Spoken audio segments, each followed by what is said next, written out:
Good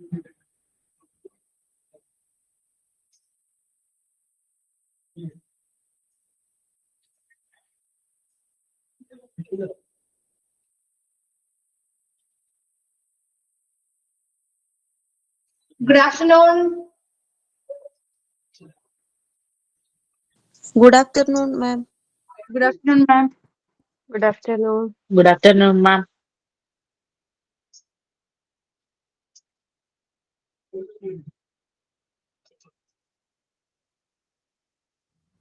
Good afternoon. Okay, നമ്മൾ കഴിഞ്ഞ ക്ലാസ്സിൽ എവിടെ വരെയാണ് എടുത്തു നിർത്തിയത്? ഏത് ചാപ്റ്റർ എടുത്തോണ്ടിരുന്നേ? Chapter 4. Classification of hospital. Classification of hospital അല്ലേ? 4th chapter.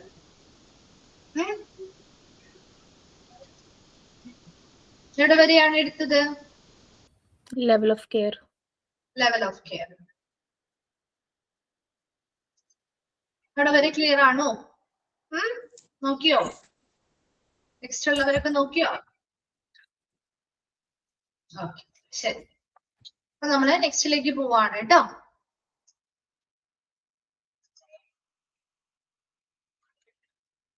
നെക്സ്റ്റ് വൺ ആണ് ക്ലിനിക്കൽ സ്പെഷ്യാലിറ്റി. ഇപ്പൊ രണ്ടെണ്ണം ഓൾറെഡി കഴിഞ്ഞു. സൈസും ലെവൽ ഓഫ് കെയറും കംപ്ലീറ്റ് ആയി. ഇനി തേർഡ് വൺ ആണ് ക്ലിനിക്കൽ സ്പെഷ്യാലിറ്റി. എന്തായിരിക്കും ഇപ്പൊ ക്ലിനിക്കൽ സ്പെഷ്യാലിറ്റി എന്ന് പറയുമ്പോ ചികിത്സാപരമായിട്ടുള്ള സ്പെഷ്യാലിറ്റീസ് അവർ കൊടുക്കുന്നുണ്ട് ഹോസ്പിറ്റലിൽ, അത്തരത്തിലുള്ള സേവനങ്ങൾ കൊടുക്കുന്നുണ്ട് എങ്കിൽ അതിനനുസരിച്ച് നമുക്ക് ഹോസ്പിറ്റൽ എന്ത് ചെയ്യാൻ പറ്റും? ക്ലാസിഫൈ ചെയ്യാൻ പറ്റും അല്ലെ? നോക്കിയേ, hospital can also be classified on the basis of clinical speciality they offer. അവർ നൽകുന്ന ക്ലിനിക്കൽ സ്പെഷ്യാലിറ്റിക്ക് അനുസരിച്ചും നമുക്ക് ഹോസ്പിറ്റലിനെ ക്ലാസിഫൈ ചെയ്യാം. For example, hospitals which offer cardiac care are classified as cardiac hospital, which provide cancer care are classified as onco hospital. അപ്പൊ ഒരു ഹോസ്പിറ്റലില് cardiac care ആണ് കൂടുതൽ specialised ആയിട്ട് നൽകുന്നതെങ്കിൽ ആ ഹോസ്പിറ്റലിൽ നമ്മൾ എന്തിന് കാറ്റഗറൈസ് ചെയ്യുന്ന അല്ലെങ്കിൽ എന്തായിട്ട് ക്ലാസിഫൈ ചെയ്യാറുണ്ട്? കാർഡിയാക് ഹോസ്പിറ്റൽ ആയിട്ട് ക്ലാസിഫൈ ചെയ്യാറുണ്ട്. അതല്ല ക്യാൻസർ കെയർ ആണ് കൂടുതലായിട്ട് അവർ സ്പെഷ്യലൈസ്ഡ് ആയിട്ട് ചെയ്യുന്നതെങ്കിൽ ആ ഹോസ്പിറ്റലിൽ നമ്മൾ എന്തായിട്ട് ക്ലാസിഫൈ ചെയ്യാറുണ്ട്? ഓങ്കോ ഹോസ്പിറ്റൽ ആയിട്ട് ക്ലാസിഫൈ ചെയ്യാറുണ്ട്. Onco hospital, onco means cancer എന്നുള്ള റിലേറ്റഡ് ആണല്ലോ. അപ്പൊ ഓങ്കോ ഹോസ്പിറ്റൽ എന്ന് ക്ലാസിഫൈ ചെയ്യാറ്.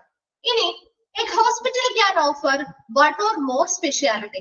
ഒരു ഹോസ്പിറ്റലിൽ ചിലപ്പോ ഒരു സ്പെഷ്യാലിറ്റി മാത്രമായിരിക്കണമെന്നില്ല തരുന്നത് അല്ലേ? ഒന്നിൽ കൂടുതൽ സ്പെഷ്യാലിറ്റി സേവനങ്ങൾ നൽകുന്ന ഹോസ്പിറ്റലുകളില്ലേ? ഉണ്ടോ? ഒരു സ്പെഷ്യാലിറ്റി മാത്രം തരണമെന്നില്ലല്ലോ. ഒന്നിൽ കൂടുതൽ സ്പെഷ്യാലിറ്റീസ് നൽകുന്ന ഹോസ്പിറ്റലുകളുണ്ട് അല്ലെ? Hospital can offer one or more speciality, namely single speciality. കേട്ടിട്ടുണ്ടോ ഈ പേര്? മൾട്ടി സ്പെഷ്യാലിറ്റി ഹോസ്പിറ്റൽ പറയാറില്ലേ, നമ്മള് കാണാറില്ലേ നിങ്ങളെ ബോർഡിലൊക്കെ? Single speciality, multi speciality hospital എന്നൊക്കെ എഴുതി വെച്ചിരിക്കുന്നത്. അവിടെ സിംഗിൾ സ്പെഷ്യാലിറ്റി ആണെങ്കിൽ ഇത്തരത്തില് ഏതെങ്കിലും ഒരു സ്പെഷ്യാലിറ്റി സർവീസ് ആയിരിക്കും നൽകുക. എന്നാൽ മൾട്ടി സ്പെഷ്യാലിറ്റി എന്ന് പറയുമ്പോൾ ഒന്നിലധികം സ്പെഷ്യാലിറ്റി സേവനങ്ങൾ കൊടുക്കുന്നുണ്ട്, സർവീസുകൾ കൊടുക്കുന്നുണ്ടെങ്കിൽ അതിനെ മൾട്ടി സ്പെഷ്യാലിറ്റി ഹോസ്പിറ്റൽ എന്ന് നമുക്ക് വിളിക്കാവുന്നതാണ്. അപ്പൊ അങ്ങനെയും നമുക്ക് ഹോസ്പിറ്റൽ എന്ത് ചെയ്യാൻ പറ്റും? ക്ലാസിഫൈ ചെയ്യാനായിട്ട് പറ്റും. Also depending upon the speciality that a hospital offers, the type of resources and its organization is determined.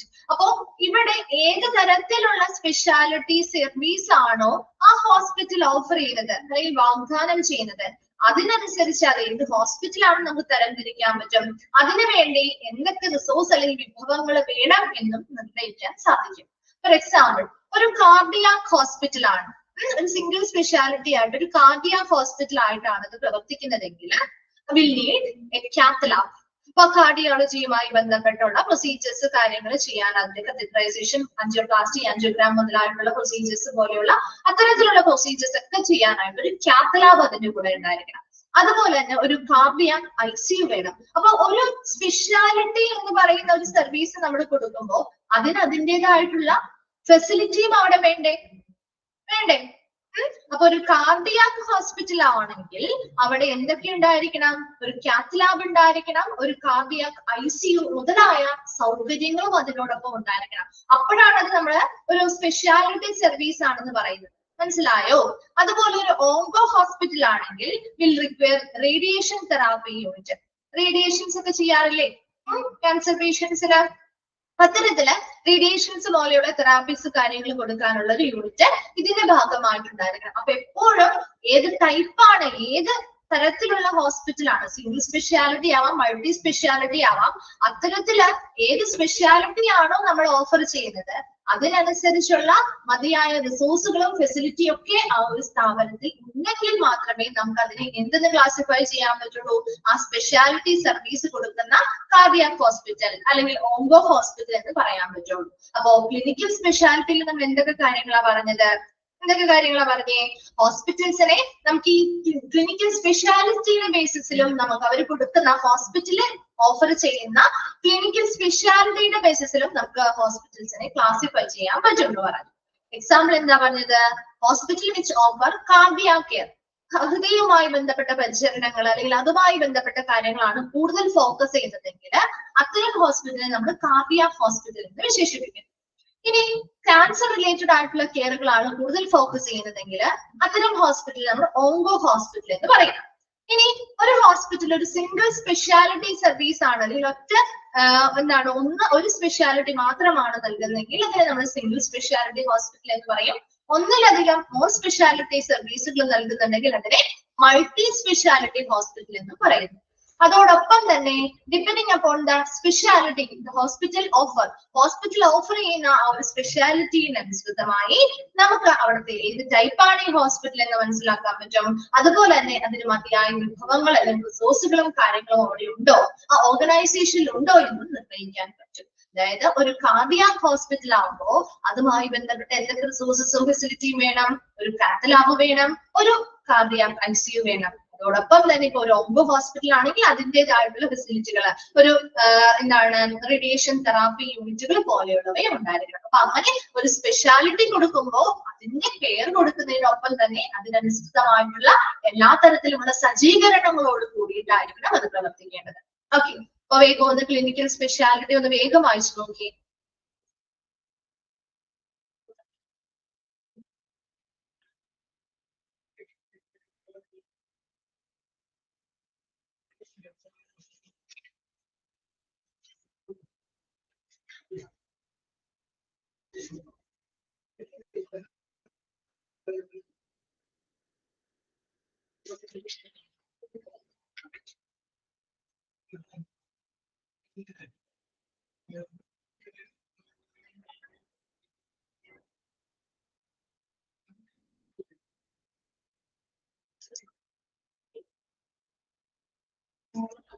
വായിച്ചു കഴിയുമ്പോൾ ഒന്ന് റിപ്ലൈ ചെയ്യണേ. ഓക്കെ, ശരി. നെക്സ്റ്റ് വൺ ആണ് ഓണർഷിപ്പ്. ഓണർഷിപ്പ് എന്താ? ഉടമസ്ഥാവകാശം അല്ലെ? On the basis of ownership A hospital can be classified as follows. അപ്പൊ ഓണർഷിപ്പ് അല്ലെങ്കിൽ ഉടമസ്ഥാവകാശത്തിനനുസരിച്ച് ഹോസ്പിറ്റലിനെ നമുക്ക് രണ്ടായിട്ട് ക്ലാസിഫൈ ചെയ്യാം. എന്തൊക്കെയായിട്ടാ? പബ്ലിക് ഹോസ്പിറ്റലും പ്രൈവറ്റ് ഹോസ്പിറ്റലും ഇല്ലേ? അപ്പൊ അതിൽ പബ്ലിക് ഹോസ്പിറ്റൽ എന്ന് പറഞ്ഞാൽ എന്താ?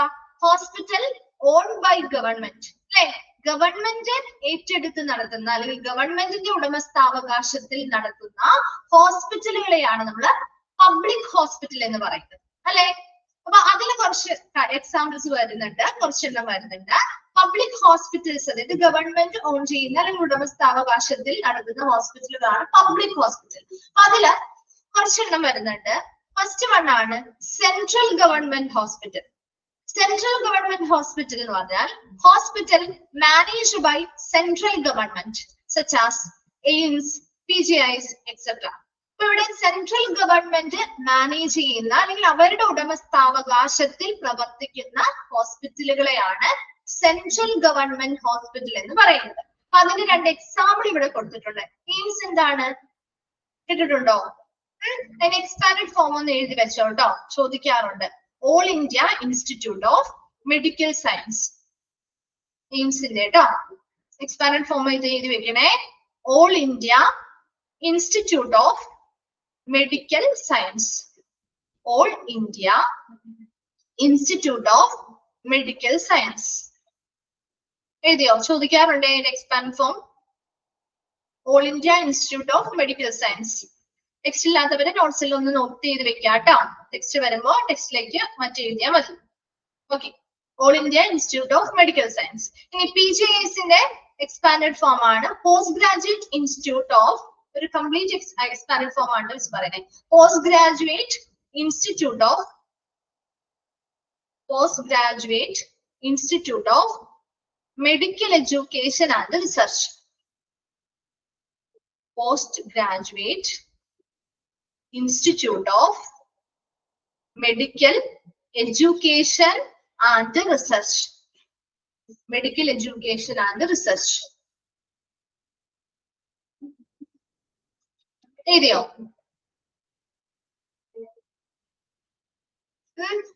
ഓക്കെ, ശരി. അപ്പൊ അതിന്റെ രണ്ടിന്റെയും എക്സ്പാൻഡ് ഫോം നോക്കി വെക്കണേ. അതുപോലെ തന്നെ സെൻട്രൽ ഗവൺമെന്റ് ചോദിക്കാം. സെൻട്രൽ ഗവൺമെന്റ് ഹോസ്പിറ്റൽസിന് എക്സാമ്പിൾ ആയിട്ടുള്ളവ ഏതാണ്? അല്ലെങ്കിൽ എയിംസും PGISും ഒക്കെ ഏത് ഗവൺമെന്റ് ഹോസ്പിറ്റലിന് കീഴിലാണ് ഉൾപ്പെടുന്നത്? സെൻട്രൽ ഗവൺമെന്റ് ഹോസ്പിറ്റൽസിലാണ് അല്ലെങ്കിൽ ഏതിലാണ് ഉൾപ്പെടുക എന്ന് ചോദിക്കാറുണ്ട്. ഏത് ഗവൺമെന്റ് സിസ്റ്റത്തിലെ ഹോസ്പിറ്റൽസിലാണ് ഉൾപ്പെടുന്നത് എന്ന് തിരിച്ചും ചോദിക്കാറുണ്ട് കേട്ടോ. അപ്പൊ എയിംസിന്റെ എക്സ്പാൻഡ് ഫോം, PGISന്റെ എക്സ്പാൻഡ് ഫോം നോക്കി വെക്കാം. സെൻട്രൽ ഗവൺമെന്റ് ഓൺ ചെയ്ത് നടത്തുന്ന അല്ലെങ്കിൽ മാനേജ് ചെയ്യുന്ന ഹോസ്പിറ്റൽസിനെയാണ് നമ്മൾ സെൻട്രൽ ഗവൺമെന്റ് ഹോസ്പിറ്റൽ. ഇതെല്ലാം പബ്ലിക് ഹോസ്പിറ്റൽ തന്നെയാണ് കേട്ടോ. അപ്പൊ അതിൽ കുറച്ച് കാറ്റഗറി ആയിട്ട് തിരിച്ചിരിക്കുന്നത് മാത്രമേ. രണ്ടാമത്തത് സ്റ്റേറ്റ് ഗവൺമെന്റ് ഹോസ്പിറ്റൽ. എന്തായിരിക്കും? Those managed by state government such as district hospital. District hospital പോലെ സ്റ്റേറ്റ് ഗവൺമെന്റ് മാനേജ് ചെയ്യുന്ന അല്ലെങ്കിൽ അവരുടെ ഓണർഷിപ്പിൽ നടത്തുന്ന ഹോസ്പിറ്റലുകളെയാണ് സ്റ്റേറ്റ് ഗവൺമെന്റ് ഹോസ്പിറ്റൽ എന്ന് പറയുന്നത്. ഇനി മുനിസിപ്പൽ, അടുത്തതാണ് municipal hospital. Municipal hospital those managed by district administration. District administration ജില്ലാ ഭരണകൂടം. അതായത് ജില്ലാ ഭരണകൂടത്തിന്റെ തലവൻ ആരാണ്? നമ്മുടെ ജില്ലാ ഭരണകൂടത്തിന്റെ തലവൻ ആരാ? കളക്ടർ അല്ലേ? കളക്ടർ. അപ്പൊ അത്തരത്തില് നമ്മുടെ ജില്ലാ ഭരണകൂടം ഡിസ്ട്രിക്ട് അഡ്മിനിസ്ട്രേഷൻ മാനേജ് ചെയ്യുന്ന അല്ലെങ്കിൽ അവരുടെ നേതൃത്വത്തിൽ പ്രവർത്തിപ്പിക്കുന്ന ഹോസ്പിറ്റലുകളെയാണ് മുനിസിപ്പൽ ഹോസ്പിറ്റൽ എന്ന് പറയുന്നത്. ഇനി PSU ഹോസ്പിറ്റൽ. PSU എന്ന് പറഞ്ഞാൽ പബ്ലിക് സെക്ടർ അണ്ടർടേക്കിംഗ്. അറിയാത്തവരുണ്ടെങ്കിൽ അതിന്റെ എക്സ്പാൻഡ് ഫോം ഒന്ന് അവിടെ തന്നെ എഴുതി വെച്ചിരുന്നു കേട്ടോ. PSU എന്ന് പറഞ്ഞാൽ public sector undertaking. Public sector undertaking hospital. അതായത് those managed by specific PSC, അതായത് പബ്ലിക് സെക്ടറുകളിൽ ഉൾപ്പെടുന്ന റെയിൽവേ, കോൾ ഇന്ത്യ ലിമിറ്റഡ് മുതലായിട്ടുള്ള സ്ഥാപനങ്ങള് അല്ലെങ്കിൽ മുതലായിട്ടുള്ളവ മാനേജ് ചെയ്യുന്ന സ്ഥാപനങ്ങളെയാണ് PSU hospital, public sector undertaking hospital എന്ന് പറയുന്നത്. അത് പ്രധാനമായിട്ടും ഹെൽത്ത് കെയർ അവരുടെ ആ ഒരു എംപ്ലോയീസിന്, അതായത് അവരുടെ സ്ഥാപനം ഇത്തരത്തിലുള്ള റെയിൽവേ, കോൾ ഇന്ത്യ അത്തരത്തിലുള്ള സ്ഥാപനങ്ങളിൽ വർക്ക് ചെയ്യുന്ന എംപ്ലോയീസിന് പ്രൈമറി കെയർ കൊടുക്കുന്നതിന് വേണ്ടിയിട്ട്, ഹെൽത്ത് കെയർ കൊടുക്കുന്നതിന് വേണ്ടിയിട്ടാണ് പ്രൊവൈഡ് ചെയ്യുന്നതിന് വേണ്ടിയിട്ടാണ് ഇത്തരത്തിലുള്ള ഹോസ്പിറ്റലുകൾ പ്രവർത്തിക്കുന്നത്. അപ്പോ പബ്ലിക് ഹോസ്പിറ്റലിന്റെ കാര്യമാണ് നമ്മൾ പറഞ്ഞത്. പബ്ലിക് ഹോസ്പിറ്റൽ എന്ന് പറഞ്ഞാൽ ഹോസ്പിറ്റൽ ഓൺ ബൈ ഗവൺമെന്റ്, ഗവൺമെന്റിന്റെ ഉടമസ്ഥാവകാശത്തിൽ പ്രവർത്തിപ്പിക്കുന്ന ഹോസ്പിറ്റലുകളെയാണ് നമ്മൾ പബ്ലിക് ഹോസ്പിറ്റൽ എന്ന് പറയുന്നത്. അപ്പൊ അതിൽ 4 എണ്ണമായിട്ട് തിരിച്ചിരിക്കുന്നു. First one central government hospital ആണ്. The hospital managed by central government such as AIIMS, PGIS etcetera. Central government manage ചെയ്യുന്ന ഹോസ്പിറ്റലിനെയാണ് സെൻട്രൽ ഗവൺമെന്റ് ഹോസ്പിറ്റൽ എന്ന് പറയുന്നത്. അതിന്റെ 2 എക്സാമ്പിൾ പഠിച്ചു, എയിംസും PGIS. എയിംസ് എന്ന് പറഞ്ഞാൽ All India institute of medical Science. PGIS എന്ന് പറഞ്ഞാൽ അതിന്റെ ഫുൾ ഫോം എന്താ? Post Graduate Institute of Medical Education and Research. ഇനി രണ്ടാമത് സ്റ്റേറ്റ് ഗവൺമെന്റ് ഹോസ്പിറ്റൽ എന്ന് പറഞ്ഞാൽ those managed by state government such as district hospital. District hospital പോലെ state government manage ചെയ്യുന്ന ഹോസ്പിറ്റലിനെയാണ് സ്റ്റേറ്റ് ഹോസ്പിറ്റൽ എന്ന് പറയുന്നത്. മുനിസിപ്പൽ ഹോസ്പിറ്റൽ എന്ന് പറയുമ്പോൾ ഡിസ്ട്രിക്ട് അഡ്മിനിസ്ട്രേഷൻ മാനേജ് ചെയ്യുന്ന ഹോസ്പിറ്റലിനെയാണ് മുനിസിപ്പൽ ഹോസ്പിറ്റൽ എന്ന് പറയുന്നത്. PSU ഹോസ്പിറ്റൽ എന്ന് പറഞ്ഞാൽ പബ്ലിക് സെക്ടർ അണ്ടർടേക്കിംഗിലുള്ള ഹോസ്പിറ്റലാണ്. അതായത് PSU പബ്ലിക് സെക്ടർ അണ്ടർടേക്കിംഗിൽ വരുന്ന റെയിൽവേ, കോൾ ഇന്ത്യ ലിമിറ്റഡ് മുതലായ സ്ഥാപനങ്ങള് മാനേജ് ചെയ്യുന്ന അല്ലെങ്കിൽ മേൽനോട്ടം വഹിക്കുന്ന അല്ലെങ്കിൽ അവരുടെ ഉടമസ്ഥാവകാശത്തിൽ പ്രവർത്തിപ്പിക്കുന്ന ഹോസ്പിറ്റലുകളെയാണ് PSU ഹോസ്പിറ്റൽ എന്ന് പറയുന്നത്. ക്ലിയർ ആണോ? അവിടെ വരെ ഓക്കെ ആണോ? പബ്ലിക് ഹോസ്പിറ്റൽ മനസ്സിലായോ? ഓക്കെ, ശരി. ഇനി നെക്സ്റ്റ് വൺ ആണ് പ്രൈവറ്റ് ഹോസ്പിറ്റൽ. പ്രൈവറ്റ് ഹോസ്പിറ്റൽ എന്ന് പറഞ്ഞാൽ hospital owned by private individual ഒരു ഓർഗനൈസേഷൻ, അല്ലെ? ഒരു പ്രൈവറ്റ് ആയിട്ടുള്ള ഒരു വ്യക്തിയാവാം, അല്ലെങ്കിൽ ഒരു ഓർഗനൈസേഷൻ അവരുടെ അതിന്റെ ഉടമസ്ഥാവകാശത്തിൽ നടത്തുന്ന ഹോസ്പിറ്റലുകളെയാണ് നമ്മൾ പ്രൈവറ്റ് ഹോസ്പിറ്റൽ എന്ന് പറയുന്നത്, അല്ലെ? പോകാറുണ്ടല്ലോ, പ്രൈവറ്റ് ഹോസ്പിറ്റലൊക്കെ പോയിട്ടില്ലേ? അപ്പൊ ചിലപ്പോ ഒരു സിംഗിൾ ആയിട്ടുള്ള ഒരു ഇൻഡിവിജ്വൽ നടത്തുന്നതാവാം, അല്ലെങ്കിൽ ഒരു ഓർഗനൈസേഷൻ നടത്തുന്നതും ആവാം. അതും ഇതുപോലെ കുറച്ച് കാറ്റഗറി ആയിട്ട് തിരിച്ചിട്ടുണ്ട്. ഫസ്റ്റ് വൺ ആണ് ഫോർ പ്രോഫിറ്റ് പ്രൈവറ്റ് ഹോസ്പിറ്റൽ. എന്തായിരിക്കും?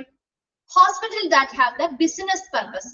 ബിസിനസ് പർപ്പസ് അല്ലെങ്കിൽ ബിസിനസ് ഉദ്ദേശത്തോടു കൂടി നടത്തുന്ന, പ്രോഫിറ്റിന് വേണ്ടി നടത്തുന്ന പ്രൈവറ്റ് ഹോസ്പിറ്റൽ ആണ് first one, for profit private hospital എന്ന് പറയുന്നത്. ക്ലിയർ ആണോ ഇത്? Second one individual or partnership. എന്താ? Hospital that are own by individual or in partnership. ചില ഹോസ്പിറ്റൽ ഇൻഡിവിജ്വൽ ആയിട്ട് നടത്തുന്നവരുണ്ട്, അല്ലെ? ഒരു വ്യക്തി ഇൻഡിവിജ്വൽ ആയിട്ട് നടത്തുന്ന ഹോസ്പിറ്റലുകളുണ്ട്, അല്ലെങ്കിൽ പാർട്ണർഷിപ്പിൽ നടത്തുന്ന ഹോസ്പിറ്റലുകളുണ്ട്. ഹോസ്പിറ്റലിലെ അങ്ങനെ ഇൻഡിവിജ്വൽ ആയിട്ടോ അല്ലെങ്കിൽ പാർട്ണർഷിപ്പിലോ നടത്തുന്ന അവരുടെ ഉടമസ്ഥാവകാശത്തിൽ നടത്തുന്ന ഹോസ്പിറ്റലിനെയാണ് ഇൻഡിവിജ്വൽ ഓർ പാർട്ണർഷിപ്പ് ഹോസ്പിറ്റൽ എന്ന് പറയുന്നത്. മൂന്നാമത്തത് കോർപ്പറേറ്റ് ഹോസ്പിറ്റൽ, അതായത് hospital owned by private company. Private companies അവരുടെ ഉടമസ്ഥാവകാശത്തിൽ നടത്തുന്ന ഹോസ്പിറ്റലുകളെയാണ് കോർപ്പറേറ്റ് ഹോസ്പിറ്റൽ എന്ന് പറയുന്നത്. ഇനി നാലാമത്തെ കാറ്റഗറിയാണ് നോട്ട് ഫോർ പ്രോഫിറ്റ് ഹോസ്പിറ്റൽ. എന്തായിരിക്കും? The hospital owned by NGO or not charitable organisation. എന്തായിരിക്കും NGO?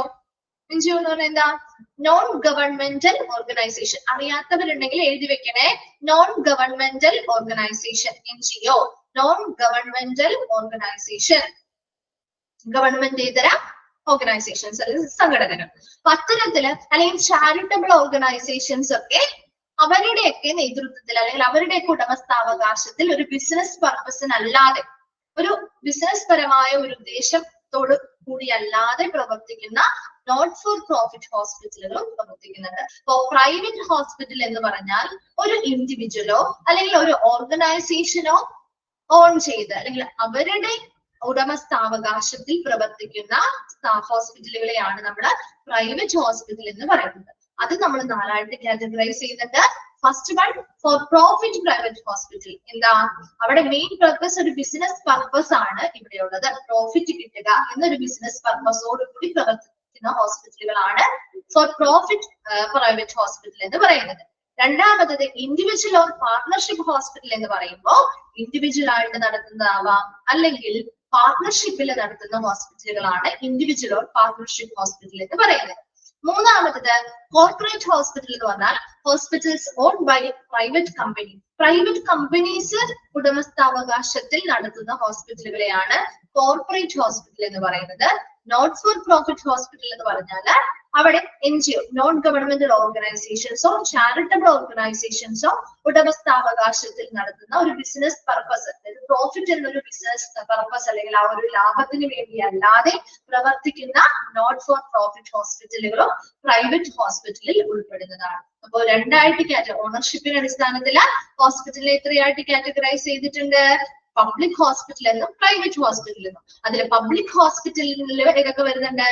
Central government hospital, state government hospital, municipal hospital, അതുപോലെ തന്നെ PSC ഹോസ്പിറ്റൽ വരുന്നുണ്ട്. പ്രൈവറ്റ് ഹോസ്പിറ്റൽ ഏതൊക്കെ വരുന്നുണ്ട്? Four profit private hospital, individual or partnership hospital, corporate hospital, not for profit hospital. വേഗം ഒന്ന് വായിച്ചു നോക്കിയത്.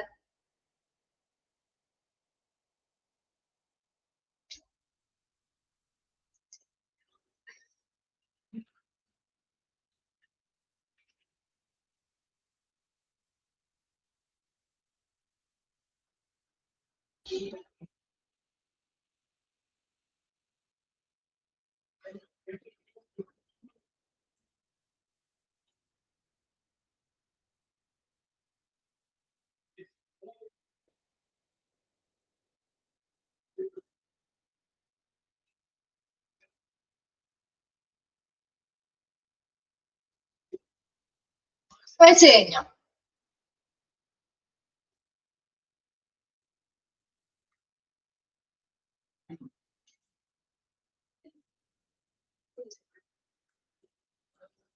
വായിച്ചു കഴിഞ്ഞോ?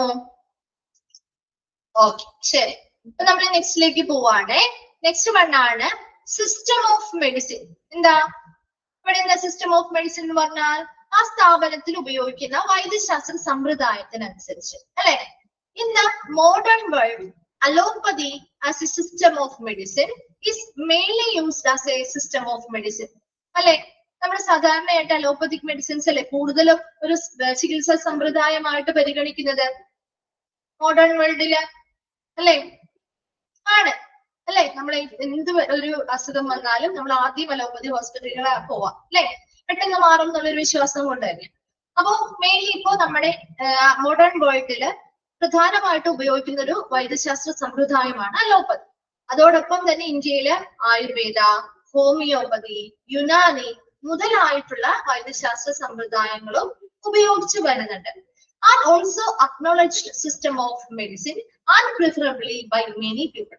കുറെ ആളുകള് ഇത്തരത്തിൽ ഇപ്പൊ ആയുർവേദയും ഹോമിയോപ്പതിയും യുനാനിയും ഒക്കെ അംഗീകരിക്കാനും അതിനോടുള്ള ആ ഒരു സമ്പ്രദായം അംഗീകരിക്കപ്പെടാനും അതുമായി ബന്ധപ്പെട്ട് കൂടുതൽ മുന്നോട്ട് വരാനും ഒക്കെ ഒരുപാട് ആളുകൾ ഇപ്പോ കാഴ്ചവെക്കുന്നുണ്ട്, അല്ലെങ്കിൽ വന്നു തുടങ്ങിയിട്ടുണ്ട്.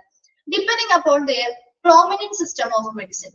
അപ്പൊ ഈ ഒരു വൈദ്യശാസ്ത്ര സമ്പ്രദായത്തിൽ ഏതാണോ മുന്നിൽ നിൽക്കുന്നത് അതിനനുസരിച്ച് ആ ഹോസ്പിറ്റൽ ഏതാണോ പാലിക്കുന്നത്, ഫോളോ ചെയ്ത് വരുന്നത്, അതിനനുസരിച്ച് നമുക്ക് ഹോസ്പിറ്റൽ എന്ത് ചെയ്യാം, ക്ലാസിഫൈ ചെയ്യാം. ഹോമിയോപ്പതിയാണ് പ്രധാന സിസ്റ്റം ഓഫ് മെഡിസിൻ എങ്കിൽ ഹോമിയോപ്പതി ഹോസ്പിറ്റൽ എന്നാണ് നമ്മൾ വിളിക്കുക, അല്ലെ? ആയുർവേദ ഹോസ്പിറ്റൽ ആണെന്ന് നമ്മൾ പറയാറുണ്ട്, യുനാനി ഹോസ്പിറ്റൽ ആണെന്ന് പറയാറില്ലേ? അങ്ങനെ പറഞ്ഞില്ലേ നമ്മൾ പോവാ ആയുർവേദ ഹോസ്പിറ്റലാ പോകുന്നത്, ഹോമിയോ കാണിക്കാനാ പോകുന്നത്, ഇല്ലേ? പറഞ്ഞാലേ പോകുന്നത്. അപ്പൊ അത്തരത്തില് നമുക്ക് അവിടെ ഉപയോഗിക്കുന്ന ഏത് സിസ്റ്റം ഓഫ് മെഡിസിൻ ആണോ നമ്മൾ ആ ഒരു ഹോസ്പിറ്റലിൽ ഫോളോ ചെയ്യുന്നത് അതിനനുസരിച്ച് ഹോസ്പിറ്റലിനെ ക്ലാസിഫൈ ചെയ്യാൻ പറ്റും. Even though such hospitals are few in numbers, there is an increasing interest of people in availing treatment of the system of medicine. നമുക്കറിയാം ഒരു അലോപ്പതിക് ഹോസ്പിറ്റലിനെ അപേക്ഷിച്ച് നോക്കുമ്പോൾ ആയുർവേദ ഹോസ്പിറ്റലിലെ, ഹോമിയോപ്പതിക് ഹോസ്പിറ്റലിലെ, യുനാനി ഹോസ്പിറ്റലിലൊക്കെ എണ്ണം എങ്ങനെയായിരിക്കും? കുറവായിരിക്കും, അല്ലെ? ഒരു അലോപ്പതിക് ഹോസ്പിറ്റലിനെ അപേക്ഷിച്ച് നോക്കുമ്പോൾ ഇതിന്റെ എണ്ണം വളരെ കുറവല്ലേ? അതിന്റെ എത്രയുണ്ടോ?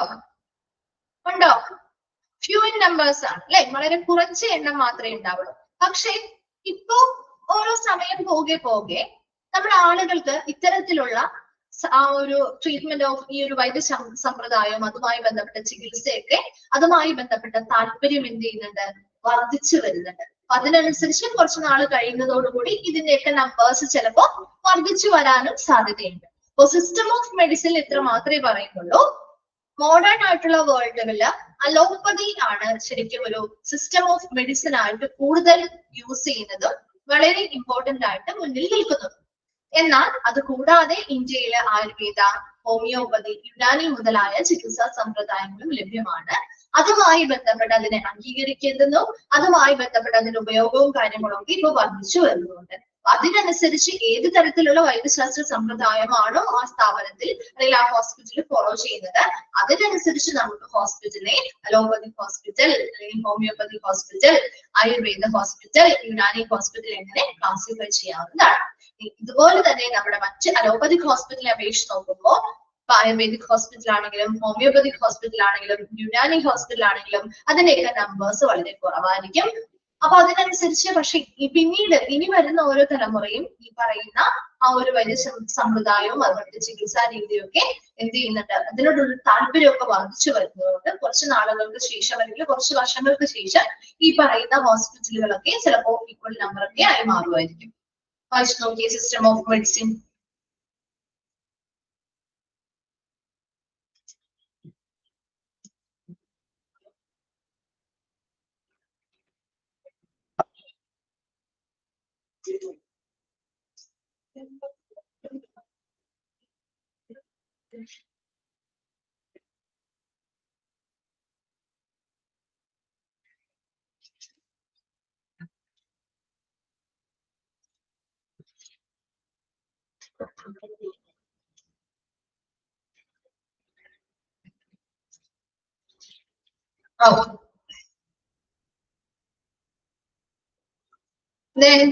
ലാസ്റ്റ് വരുന്നതാണ് length of stay. Okay, on the basis of length of stay generally needed for a patient in a hospital can be classified as long stay hospital and short stay hospital. അപ്പോൾ length of സ്റ്റേയുടെ അടിസ്ഥാനത്തില് നമുക്ക് പേഷ്യൻസിന് ചിലപ്പോ ഹോസ്പിറ്റലിൽ എത്ര ദിവസം താമസിക്കണം, ചിലപ്പോൾ കുറെ ദിവസം താമസിക്കേണ്ടത് പേഷ്യൻസിന്റെ കണ്ടീഷൻ അനുസരിച്ചാണ്. ചിലപ്പോൾ കുറച്ച് ദിവസം താമസിച്ചാൽ മതിയാവും. അപ്പൊ അത്തരത്തില് പേഷ്യൻസിന് എത്രത്തോളം ലെങ്ത് ഓഫ് സ്റ്റേ ആവശ്യമാണോ അതിനനുസരിച്ച് നമുക്ക് അത് പ്രൊവൈഡ് ചെയ്യുന്ന ഹോസ്പിറ്റൽസിനെയും നമുക്ക് രണ്ടായിട്ട് ക്ലാസിഫൈ ചെയ്യാം. ഏതൊക്കെയാണ്? ലോങ് സ്റ്റേ ഹോസ്പിറ്റലും ഷോർട്ട് സ്റ്റേ ഹോസ്പിറ്റലും. മറന്നുപോകട്ടെ, ലോങ് സ്റ്റേ ഹോസ്പിറ്റലും ഷോർട്ട് സ്റ്റേ ഹോസ്പിറ്റലും. ഷോർട്ട് സ്റ്റേ ഹോസ്പിറ്റൽ എന്ന് പറഞ്ഞാൽ എന്താണ്? The patients in short stay hospital are required to be admitted for a relatively shorter period, such as 1 or 2 days or up to 20 days. അപ്പം എന്താണ്? 1-2 ദിവസം അല്ലെങ്കിൽ ഒരു up to 20 days 20 ദിവസം വരെയോ ഒക്കെ ഒരു ഹോസ്പിറ്റലിൽ വളരെ ഷോർട്ട് പീരീഡ് ഓഫ് ടൈമില് ഹോസ്പിറ്റലിൽ അഡ്മിറ്റ് ആവുകയും സ്റ്റേ ചെയ്യുകയും ചെയ്യുന്നുണ്ടെങ്കിൽ അതിനുള്ള ഫെസിലിറ്റീസ് കൊടുക്കുന്ന ഹോസ്പിറ്റലുകളെയാണ് നമ്മൾ ഷോർട്ട് സ്റ്റേ ഹോസ്പിറ്റൽ എന്ന് പറയുന്നത്. Most hospital that we see in our locality are short stay hospital. ഇല്ലേ? നമ്മുടെ ലൊക്കാലിറ്റിയിൽ കാണുന്ന മിക്ക ഹോസ്പിറ്റലും ഷോർട്ട് സ്റ്റേ ഹോസ്പിറ്റൽ അല്ലേ? ആണോ? നമ്മൾ പോകുന്ന മിക്ക ഹോസ്പിറ്റലും ഷോർട്ട് സ്റ്റേ ഹോസ്പിറ്റൽ തന്നെയാണ്. അപ്പൊ അവിടെ 1-2 ദിവസം അല്ലെങ്കിൽ ഒരു 20 ദിവസം വരെയോ അങ്ങനെയുള്ള കുറച്ച് ഷോർട്ട് ടൈമിൽ അല്ലെങ്കിൽ ഷോർട്ടർ പീരീഡിന് വേണ്ടിയിട്ട് നമുക്ക് സ്റ്റേ ചെയ്യാനും അഡ്മിറ്റ് ചെയ്യാനും സ്റ്റേ ചെയ്യാനും ട്രീറ്റ്മെന്റ് എടുക്കാനും ഒക്കെ പറ്റുന്ന രീതിയിലുള്ള ഫെസിലിറ്റി തരുന്ന ഹോസ്പിറ്റലുകളെയാണ് നമ്മൾ ഷോർട്ട് സ്റ്റേ ഹോസ്പിറ്റൽ എന്ന് പറയുന്നത്. ഇനി ലോങ് സ്റ്റേ ഹോസ്പിറ്റൽ അപ്പൊ എങ്ങനെയായിരിക്കും? എന്തായിരിക്കും? These hospital offer care that generally requires its patients to stay for a long term, such as months or years in the hospital. ഈ ഒരു ലോങ് സ്റ്റേ ഹോസ്പിറ്റൽ എന്ന് പറയുമ്പോൾ ഇത് എങ്ങനെയുള്ള ഹോസ്പിറ്റലാണ്? പേഷ്യൻസിന് ഒരുപാട് ദിവസം, അതായത് മാസങ്ങളോ വർഷങ്ങളോളം താമസിക്കാനുള്ള, സ്റ്റേ ചെയ്യാനും താമസിക്കാനുമുള്ള എല്ലാ ഫെസിലിറ്റീസും പ്രൊവൈഡ് ചെയ്യുന്ന ഹോസ്പിറ്റലാണ് ലോങ് സ്റ്റേ ഹോസ്പിറ്റൽ എന്ന് പറയുന്നത്. ഇതിന് എക്സാമ്പിൾ എന്തൊക്കെ വരാം?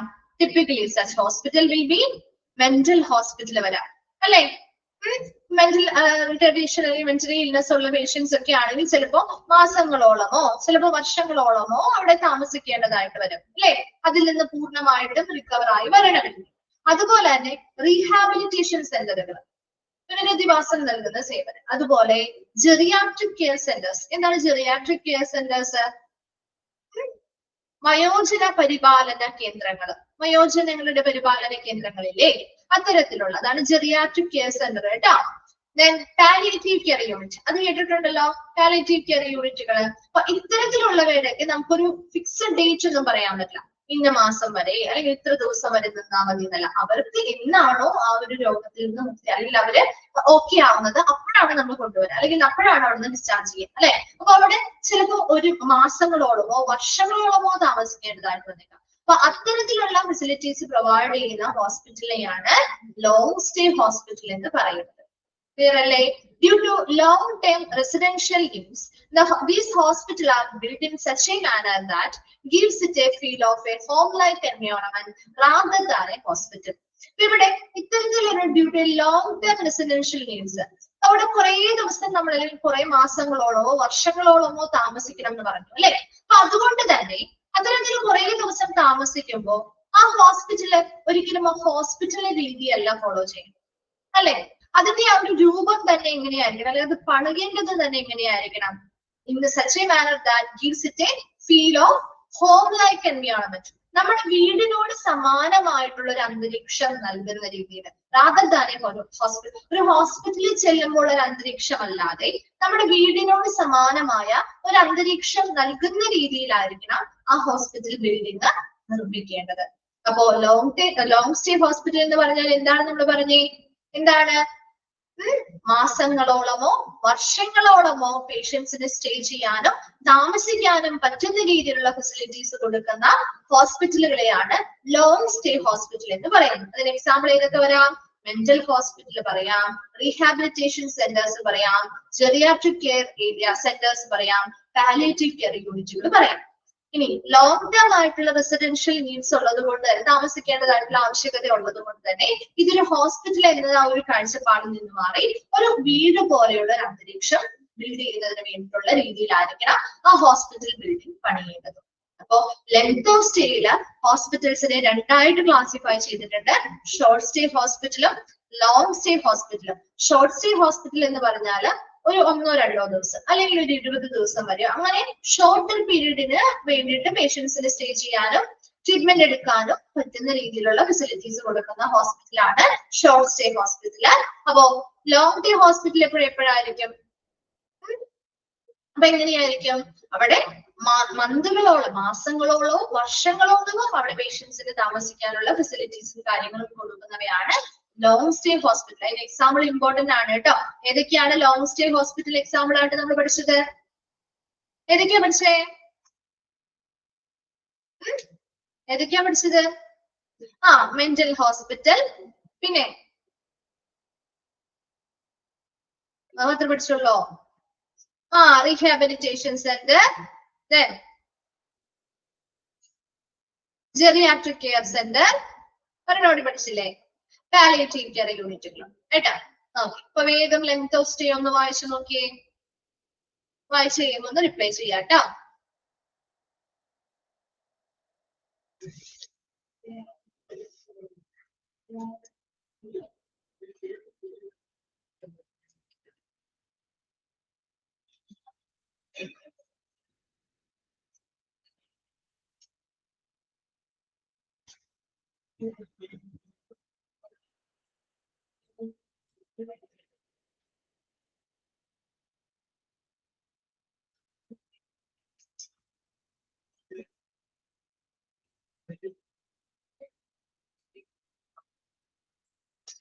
വായിച്ചു കഴിഞ്ഞോ? സ്ക്രീൻ മാറ്റരുതോ? കാണാമോ? ഓക്കെ അല്ലേ?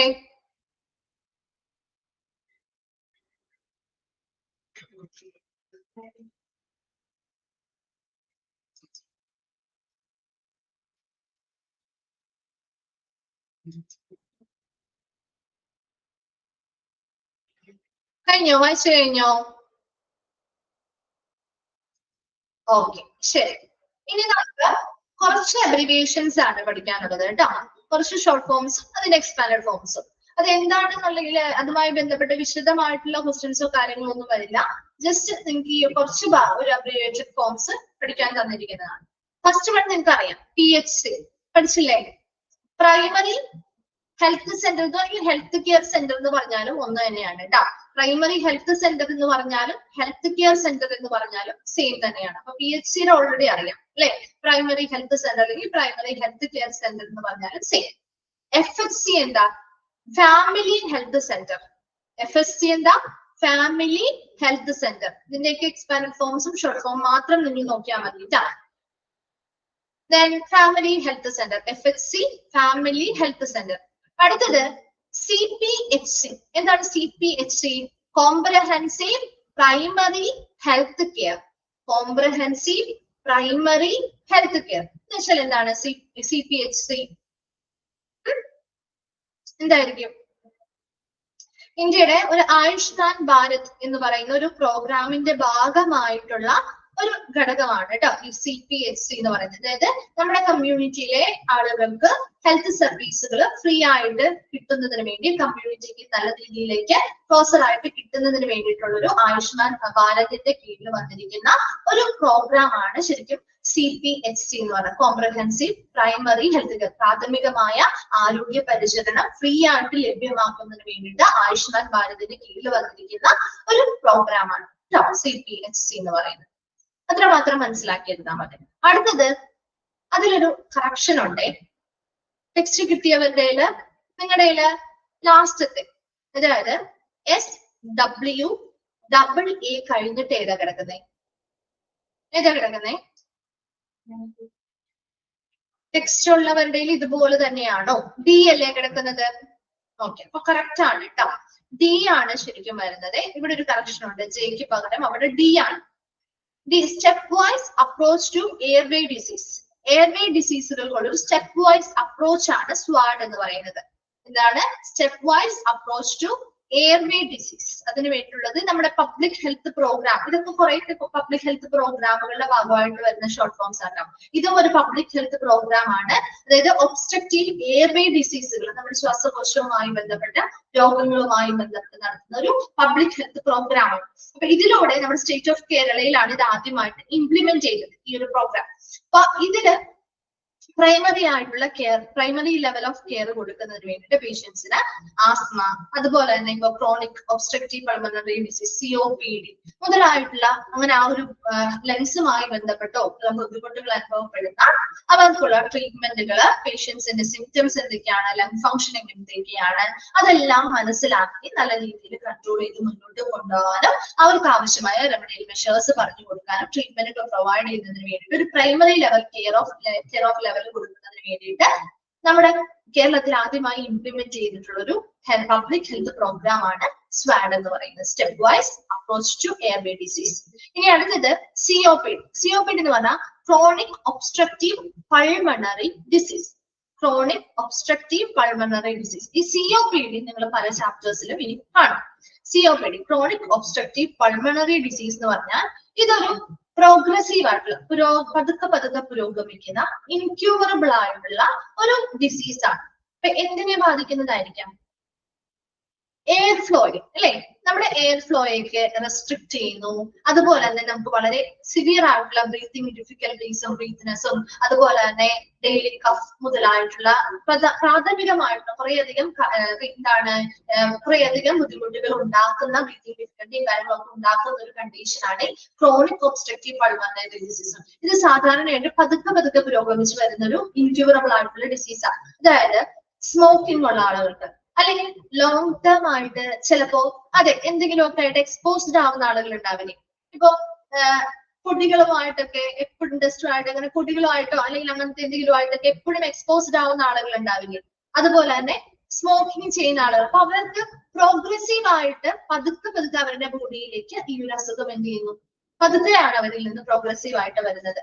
അത് വന്നു കഴിഞ്ഞു കഴിഞ്ഞാൽ ഇത് ഇൻക്യൂർ പൂർണ്ണമായിട്ട് മാറ്റാന്നുള്ളത് ബുദ്ധിമുട്ടായിരുന്നു. അപ്പൊ അവർക്ക് അവരുടെ എയർ ഫ്ലോയെ അത് റെസ്ട്രിക്ട് ചെയ്യാൻ തുടങ്ങും. അതുമായി ബന്ധപ്പെട്ട മറ്റൊരുപാട് സിംറ്റംസ് കാണിക്കാൻ തുടങ്ങും. അപ്പൊ അതിനനുസരിച്ച് ഒരുപാട് ബുദ്ധിമുട്ടുകൾ, ഹെൽത്ത് റിലേറ്റഡ് ആയിട്ടുള്ള പ്രോബ്ലംസ് അവർ ഫേസ് ചെയ്യേണ്ടതായിട്ട് വരും. അതൊരിക്കലും ക്യൂർ ചെയ്ത് പൂർണ്ണമായിട്ട് നമുക്ക് ഈ ഒരു കണ്ടീഷൻ മാറ്റാൻ പറ്റില്ല. അതിനെ നിയന്ത്രിക്കാനേ പറ്റുള്ളൂ. അപ്പൊ അത്തരത്തിലുള്ള അതിനെയാണ് നമ്മൾ ക്രോണിക് ഒബ്സ്ട്രക്റ്റീവ് പൾമണറി ഡിസീസ് അല്ലെങ്കിൽ COPD എന്ന് പറയുന്നത്. അപ്പൊ ഇതിന്റെ ഭാഗമായിട്ട് ഒരു കൂട്ടം റെസ്പിറേറ്ററി ഡിസീസുകൾ ഇതിന്റെ ഭാഗമായിട്ട് നമുക്ക് വരും. അടുത്തത് ആശ കേട്ടിട്ടുണ്ടോ? ആശാ വർക്കർ കേട്ടിട്ടുണ്ടോ? ആശാ വർക്കർ കേട്ടിട്ടില്ലേ? അത് തന്നെ ആ ആശയാണ് കേട്ടത്. നോക്കിയേ, അക്രഡിറ്റഡ് സോഷ്യൽ ഹെൽത്ത് ആക്ടിവിസ്റ്റ് കേട്ടോ. അത് ആ ഒരു ഷോർട്ട് ഫോം ആണ് നമ്മൾ യൂസ് ചെയ്യുന്നത്, അല്ലെ? നമ്മൾ ആശാ വർക്കർ എന്ന് ഷോർട്ട് ആക്കിയിട്ട് പറയാം, അല്ലെ? അതിന്റെ മെയിൻ ആയിട്ടുള്ള എക്സ്പാൻഡ് ഫോം എന്താ? അക്രഡിറ്റഡ് സോഷ്യൽ ഹെൽത്ത് ആക്ടിവിസ്റ്റ് കേട്ടോ. അടുത്തത് AWW anganwadi worker, anganwadi worker. അടുത്തത് WHSNC എന്താ? Ward health sanitation and nutrition committee. ആ ഒരു പർട്ടിക്കുലർ വാർഡ് ബേസ് ചെയ്തിട്ട് അവിടുത്തെ ഹെൽത്തിന്റെയും സാനിറ്റേഷൻ ശുചീകരണങ്ങളുടെയും അല്ലെങ്കിൽ ശുചിത്വ പ്രവർത്തനങ്ങളുടെയും ന്യൂട്രീഷനുമായി ബന്ധപ്പെട്ട കാര്യങ്ങൾ കൈകാര്യം ചെയ്യാനും പുതിയ പ്രോഗ്രാംസ് ഇംപ്ലിമെന്റ് ചെയ്ത് അവിടെ നടപ്പിലാക്കാനും വേണ്ടിയിട്ടുള്ള കമ്മിറ്റിയാണ് ward health sanitation and nutrition committee. അപ്പോ PHC എന്ന് പറഞ്ഞാൽ പ്രൈമറി ഹെൽത്ത് കെയർ സെന്റർ അല്ലെങ്കിൽ പ്രൈമറി ഹെൽത്ത് സെന്റർ എന്ന് പറഞ്ഞാലും സെയിം ആണ്. FHC എന്ന് പറഞ്ഞാൽ ഫാമിലി ഹെൽത്ത് സെന്റർ. CPHC എന്ന് പറഞ്ഞാൽ കോംപ്രഹെൻസീവ് പ്രൈമറി ഹെൽത്ത് കെയർ. സ്വാഡ് എന്ന് പറഞ്ഞാൽ step wise approach to airway disease. COPD chronic obstructive pulmonary disease. ASHA accredited social health activist. AWW anganwadi worker. WHSNC എന്ന് പറഞ്ഞാൽ ward health sanitation and nutrition committee. Clear ആണോ? ഇതിന്റെ expanded ഫോമും short ഫോംസും അങ്ങനെ തന്നെ പഠിച്ചു വെച്ചാൽ മതി. അതാ അല്ലെങ്കിൽ എന്താണ് COPD, എന്താണ് അല്ലെങ്കിൽ ആശ എന്താണ്, അങ്ങനെ ചോദിക്കാറില്ല. അതിനെ എക്സ്പാൻഡ് ചെയ്യാൻ ചോദിക്കാറേ ഉള്ളൂ കേട്ടോ. ഓക്കെ, ഇപ്പൊ നമ്മുടെ ഈ ഒരു ചാപ്റ്റർ കംപ്ലീറ്റ് ആയി. ഈ ഒരു ചാപ്റ്റർ കംപ്ലീറ്റ് ആയി. ക്ലാസിഫിക്കേഷൻ ഓഫ് ഹോസ്പിറ്റൽ എന്ന് പറയുന്ന ചാപ്റ്റർ കംപ്ലീറ്റ് ആയി കേട്ടോ. ഓക്കെ, അപ്പൊ നമുക്ക് നെക്സ്റ്റ് ഒരു ചാപ്റ്റർ സ്റ്റാർട്ട് ചെയ്യാം. റെഡി അല്ലേ? ഓക്കെ, ആദ്യത്തെ ഭാഗമൊക്കെ കുറെ ചാപ്റ്റേഴ്സ് ഒക്കെ ചെറുതാട്ടോ. ഒരുപാട് ബുദ്ധിമുട്ടൊന്നും ഇല്ലല്ലോ. ക്ലാസിഫിക്കേഷൻ ഓഫ് ഹോസ്പിറ്റല് ഓക്കെ അല്ലേ? എളുപ്പമല്ലേ? ഓക്കെ, ഇനി നെക്സ്റ്റ് നമ്മള് 10th ചാപ്റ്റർ ആണ് എടുക്കുന്നത്.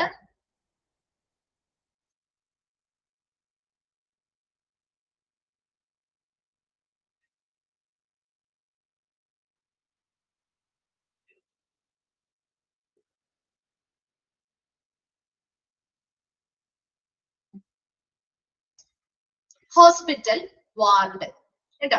10th ചാപ്റ്റർ ആണ് കേട്ടോ എടുക്കുന്നത്, ഹോസ്പിറ്റൽ വാർഡ്. ഓരോ ടീച്ചേഴ്സും എടുക്കുന്ന ചാപ്റ്റേഴ്സ് നോട്ട് ചെയ്ത് വെക്കുന്നുണ്ടല്ലോ അല്ലെ? വെക്കുന്നുണ്ടോ? എന്നാൽ മാത്രമേ നിങ്ങൾക്ക് ഒരു കണക്ഷൻ ഉണ്ടാവുള്ളേ. അത് ഓരോ ടീച്ചേഴ്സും ഏതൊക്കെ ചാപ്റ്റേഴ്സ് ആണ് എടുക്കുന്നതെന്ന് മനസ്സിലാക്കിയാൽ മാത്രമേ ഈ എക്സാമിലേക്ക് വരുന്ന സമയത്തൊക്കെ നിങ്ങൾക്ക് അത് ഫോളോ ചെയ്യാനും നോട്ട്സ് കളക്ട് ചെയ്യാനും പഠിക്കാനും ഒക്കെ പറ്റുള്ളൂ കേട്ടോ. അതുപോലെ തന്നെ ഓരോ മോഡ്യൂൾസും കംപ്ലീറ്റ് ആയോ, എല്ലാ ചാപ്റ്റേഴ്സും കവർ ചെയ്തോ എന്നൊക്കെ നമുക്കൊന്ന് മനസ്സിലാക്കണമെങ്കിലും ഈ ഒരു നോട്ട് ചെയ്യുന്നത് എളുപ്പമായിരിക്കും കേട്ടോ. അപ്പൊ അതുകൊണ്ട് തന്നെ ഓരോ ടീച്ചേഴ്സും ഏതൊക്കെ ചാപ്റ്റേഴ്സ് ആണ് കംപ്ലീറ്റ് ചെയ്യുന്നത്, അല്ലെങ്കിൽ ഇപ്പൊ എടുത്തുകൊണ്ടിരിക്കുന്ന ഏതാണ്, ഏത് ഭാഗമാണെന്നൊക്കെ ഒന്ന് അപ്ഡേറ്റ് ചെയ്ത് വെക്കാം കേട്ടോ. ഓക്കെ, അപ്പൊ ചാപ്റ്റർ 10 ആണ് ഹോസ്പിറ്റൽ വാർഡ്. ഇത് വളരെ സിമ്പിൾ ആയിട്ടുള്ള ചെറിയൊരു ചാപ്റ്റർ ആട്ടോ. Hospital ward. ഹോസ്പിറ്റൽ വാർഡിൽ പോയിട്ടുണ്ടോ? എല്ലാരും പോയിട്ടുണ്ടോ? വാർഡ് പോയിട്ടില്ലേ? നമുക്ക് അവിടെ സ്റ്റേ ചെയ്യേണ്ടി വന്നിട്ടില്ലെങ്കിലും കണ്ടിട്ടില്ലേ? കണ്ടിട്ടുണ്ടോ? ഉണ്ട്. ഓക്കെ, അപ്പൊ ഒരു ഹോസ്പിറ്റൽ വാർഡ് എന്താണ്, അതുമായി ബന്ധപ്പെട്ട കുറച്ച് കാര്യങ്ങളാണ് ഇവിടെ പറയുന്നത്. അല്ലാതെ ഒരുപാട് ബുദ്ധിമുട്ടൊന്നുമില്ല കേട്ടോ. അവരുടെ കുറച്ച് ആളുകളുടെ റെസ്പോൺസിബിലിറ്റി മുതലായ കാര്യങ്ങളാണ് ഈ ചാപ്റ്ററിൽ പ്രധാനമായിട്ടും പറയുന്നത്. അപ്പൊ നോക്കാം, ഹോസ്പിറ്റൽ വാർഡിനെ പറ്റിയുള്ള ഒരു ഡെഫിനിഷൻ ആണ് ആദ്യം കൊടുത്തിരിക്കുന്നത്. A ward is a room in a hospital where beds are arranged for many people, often people who need similar treatment. Underline ചെയ്തിട്ടത് ഒരു വാർഡിൽ പോയിട്ടുണ്ടല്ലോ അല്ലെ, അല്ലെങ്കിൽ വാർഡ് കണ്ടിട്ടുണ്ടല്ലോ എല്ലാരും? കണ്ടിട്ടില്ലേ? ഒരു വാർഡ് ഒരു വ്യക്തിക്ക് വേണ്ടിയിട്ട് മാത്രം ഉണ്ടാക്കുന്നതാണോ? ആണോ? ഒരു വ്യക്തിക്ക് വേണ്ടി മാത്രം സെറ്റ് ചെയ്യുന്നതാണ്? അല്ല, ഒരുപാട് ആളുകൾക്ക് സ്റ്റേ ചെയ്യുന്നതിന് വേണ്ടിയിട്ട് നമ്മൾ അറേഞ്ച് ചെയ്തിട്ടുള്ള ഒരു റൂമാണ്, ഹോസ്പിറ്റൽ റൂമാണ് വാർഡ് അല്ലെ? ഹോസ്പിറ്റലിലെ ഒരു റൂമാണ് വാർഡ്, അതറിയാലോ. അവിടെ ഒരുപാട് പേർക്ക് സ്റ്റേ ചെയ്യാൻ വേണ്ടിയുള്ള ബെഡുകൾ അറേഞ്ച് ചെയ്തിട്ടുണ്ടാവും അല്ലേ? ആണല്ലോ, ഇത്ര വരെ ക്ലിയർ അല്ലേ? അങ്ങനെ ബെഡുകൾ അറേഞ്ച് ചെയ്തിട്ടുണ്ട്. ഇനി ഒരു വാർഡിലുള്ള ആളുകൾ എന്ന് പറയുന്നത് എങ്ങനെയായിരിക്കും? Often people who need similar treatment അല്ലെ? ഒരേപോലെയുള്ള ട്രീറ്റ്മെന്റ് ആവശ്യമായി വരുന്നവരെയാണ് സാധാരണ ഒരു വാർഡിൽ ഉൾപ്പെടുത്തുക അല്ലേ? ഒരേപോലെയുള്ള, അതായത് എന്താണ്, ജനറൽ വാർഡുകളുണ്ടെങ്കിൽ പൊതുവായിട്ടുള്ള രോഗങ്ങളാണ്, അല്ലെങ്കിൽ സ്പെഷ്യലൈസ്ഡ് വാർഡുകളുണ്ട്. അവിടെ ആ സ്പെഷ്യാലിറ്റിക്ക് അനുസൃതമായിട്ടുള്ള ഒരേപോലെ സിമിലർ ആയിട്ടുള്ള ട്രീറ്റ്മെന്റുകൾ ആവശ്യമുള്ള, ഇപ്പൊ ജനറൽ മെഡിസിൻ ആണ് ആവശ്യമെങ്കിൽ, അല്ലെങ്കിൽ ഇപ്പൊ കാർഡിയോളജിയുമായി ബന്ധപ്പെട്ടാണെങ്കിൽ കാർഡിയക് ICUs അല്ലെങ്കിൽ അതുമായി ബന്ധപ്പെട്ട കാർഡിയോളജി വാർഡുകളുണ്ട്. അപ്പൊ അങ്ങനെ ഓരോന്നിനും സിമിലർ ആയിട്ടുള്ള ട്രീറ്റ്മെന്റുകൾ സാധാരണയായിട്ട് ചെയ്യുന്ന പേഷ്യൻസിനെ ഉൾപ്പെടുത്തുന്നതിന് വേണ്ടിയിട്ട് ഒരുപാട് ആളുകളെ ഒരുമിച്ച് ഉൾപ്പെടുത്തി സ്റ്റേ ചെയ്ത് ട്രീറ്റ്മെന്റ് കൊടുക്കുന്നതിന് വേണ്ടിയിട്ട് ബെഡ്സ് അതിനനുസരിച്ച് അറേഞ്ച് ചെയ്തിട്ടുള്ള ഒരു ഹോസ്പിറ്റൽ റൂമിനെയാണ് എന്തെന്ന് പറയുന്നത്? വാർഡ് എന്ന് പറയുന്നത്. ക്ലിയർ ആണോ? വാർഡിന്റെ ഡെഫിനിഷൻ ക്ലിയർ ആയോ? നിങ്ങളൊന്ന് മനസ്സിലാലോചിച്ചാൽ മതി. വാർഡ് എന്ന് പറയുമ്പോൾ ഒന്നുമില്ല, ഹോസ്പിറ്റലിൽ ഒരു റൂം തന്നെ അല്ലെ? അവിടെ കുറെ ബെഡുകൾ ഒരുപാട് പേർക്ക് സ്റ്റേ ചെയ്യാനും ട്രീറ്റ്മെന്റ് എടുക്കുന്നതിന് വേണ്ടി കുറെ ബെഡ് അറേഞ്ച് ചെയ്തിട്ടുണ്ടാവും അല്ലെ? എന്താ, സാധാരണയായിട്ടും ഒരേപോലെ സിമിലർ ആയിട്ടുള്ള ട്രീറ്റ്മെന്റുകൾ കൊടുക്കുന്ന പേഷ്യൻസിനെ ആയിരിക്കും ഒരേ വാർഡുകളിൽ ഉൾപ്പെടുത്താൻ ശ്രമിക്കാം. ഓക്കെ ആണോ അവിടെ വരെ? ഇനി ഈ വാർഡിലെ സ്റ്റേ എന്ന് പറയുന്നത്, ഈ വാർഡിൽ നമ്മൾ താമസിക്കുന്നത് എപ്പോഴും ചിലപ്പോ ചില ആളുകൾക്ക് കുറെ ദിവസം താമസിക്കേണ്ടി വരും, ചില ആളുകൾ കുറച്ച് ദിവസം കഴിയുമ്പോൾ തന്നെ ഒരു ഡിസ്ചാർജ് ആവും. അത് എന്തിന്റെ ബേസിസിലാണ്? ഒരു പേഷ്യന്റിനെ ഡിസ്ചാർജ് ആക്കുന്നതും അവരവിടെ കിടത്തുന്നതും എന്തിന്റെ ബേസിസിലാണ്? എന്തിന്റെ ബേസിസിലായിരിക്കും?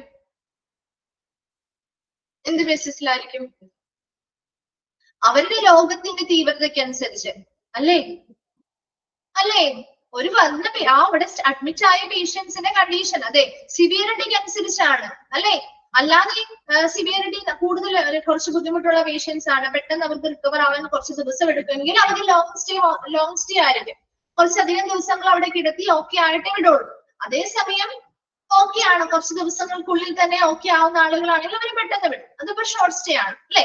Stay can be long term ആവാം, ഷോർട്ട് ടേം ആവാം, depending upon the severity of the condition. ആ ഒരു സിവിയറിറ്റി ഓഫ് ദ കണ്ടീഷൻ ഒന്ന് അണ്ടർലൈൻ ചെയ്തിട്ട് എന്തിനെ അടിസ്ഥാനമാക്കിയ അവരുടെ രോഗത്തിന്റെ തീവ്രതയ്ക്ക് അടിസ്ഥാനമാക്കിയിട്ടാണ് അവിടെ ലോങ് ടേം ആയിട്ടാണോ ഷോർട്ട് ടേം ആയിട്ടാണോ സ്റ്റേ ചെയ്യേണ്ടത് എന്ന് തീരുമാനിക്കുന്നത്. അപ്പൊ രണ്ടെണ്ണം പറഞ്ഞു. ഡെഫിനിഷനിൽ എന്തൊക്കെയാണ് പറഞ്ഞത് നമ്മള്? ഒരു വാർഡ് എന്ന് പറഞ്ഞാൽ ഹോസ്പിറ്റലിലെ ഒരു റൂമാണ് വാർഡ്. അവിടെ ഒരുപാട് പേർക്ക് ഒരുമിച്ച് സ്റ്റേ ചെയ്യുന്നതിന് വേണ്ടി ബെഡുകൾ അറേഞ്ച് ചെയ്തിരിക്കുന്നു. സാധാരണയായിട്ടൊരു വാർഡുകളിൽ ഒരേപോലെയുള്ള ട്രീറ്റ്മെന്റുകൾ, സിമിലർ ട്രീറ്റ്മെന്റ് ആവശ്യമായി വരുന്നവരെയാണ് ഉൾപ്പെടുത്താൻ ശ്രമിക്കുക. അതുപോലെ തന്നെ ഈ വാർഡിലെ സ്റ്റേ ലോങ് ടേം ആയിരിക്കണോ അല്ലെങ്കിൽ ഷോർട്ട് ടേം ആണോ എന്ന് തീരുമാനിക്കുന്നത് ആ ഒരു വ്യക്തിയുടെ ആ ഒരു സിവിയറിറ്റി ഓഫ് ദ കണ്ടീഷൻ, അവരുടെ രോഗാവസ്ഥയുടെ തീവ്രതയ്ക്ക് അനുസൃതമായിട്ടാണ്. ക്ലിയർ ആണോ? അവിടെ വരെ ഓക്കെ ആണോ? ശരി. Next, the purpose of any hospital ward. ഒരു ഹോസ്പിറ്റൽ, ഏതൊരു ഹോസ്പിറ്റൽ വാർഡിന്റെയും പ്രധാന പർപ്പസ് അല്ലെങ്കിൽ ഉദ്ദേശം എന്ന് പറയുന്നത് ഡയഗ്നോസിസ് ആൻഡ് ട്രീറ്റ്മെന്റ്, രോഗനിർണയം നടത്തുക, ചികിത്സകൾ നൽകുക അല്ലെ. ഒരു ഹോസ്പിറ്റലിൽ രോഗനിർണയം നടത്തുക, വരുന്ന ഒരു വാർഡിൽ വന്ന പേഷ്യൻസിന് അവരുടെ രോഗം എന്താണെന്ന് കണ്ടെത്തുക, അതിനനുസരിച്ച് ചികിത്സ കൊടുക്കുക എന്നുള്ളത് ഒന്നാമത്തെ ഉദ്ദേശമാണ് അല്ലെ. ഒന്നാമത്തെ മെയിൻ പർപ്പസ് ആണ്, ശരിയല്ലേ? രണ്ടാമത്തത് പ്രൊമോട്ടിംഗ് ഹെൽത്ത്. എന്താ?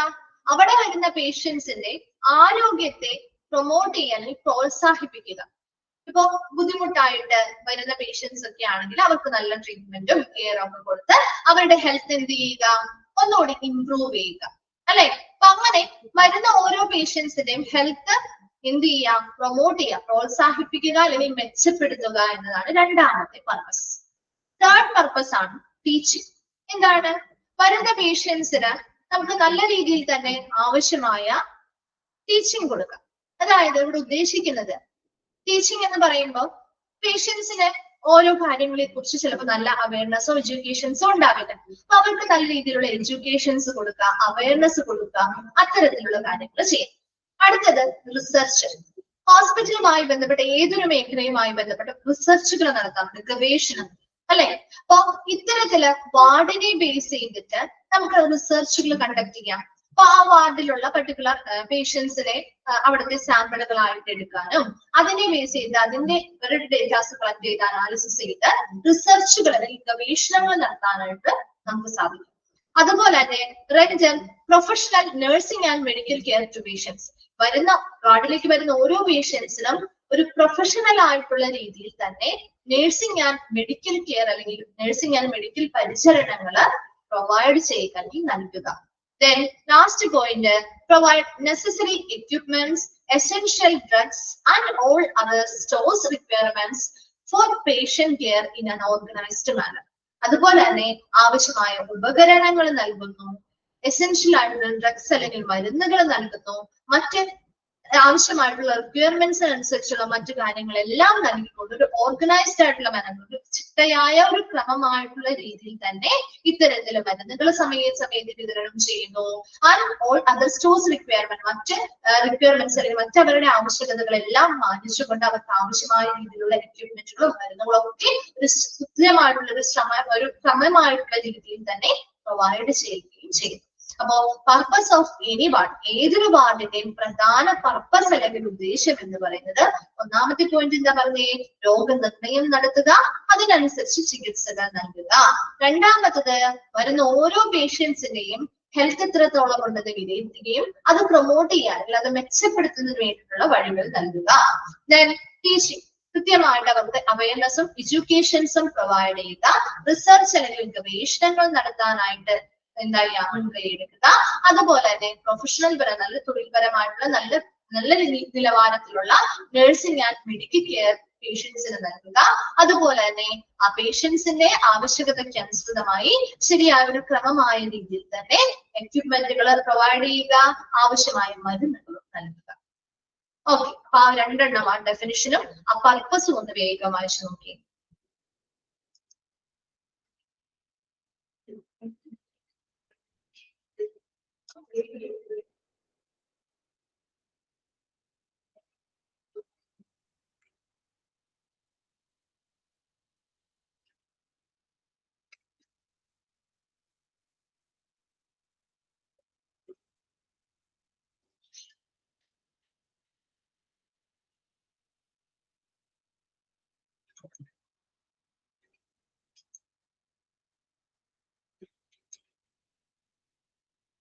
വെച്ച് കഴിഞ്ഞോ?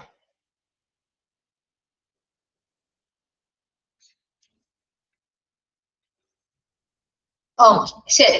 നെക്സ്റ്റ് ക്ലിയർ അല്ലേ? ഓക്കെ അല്ലേ?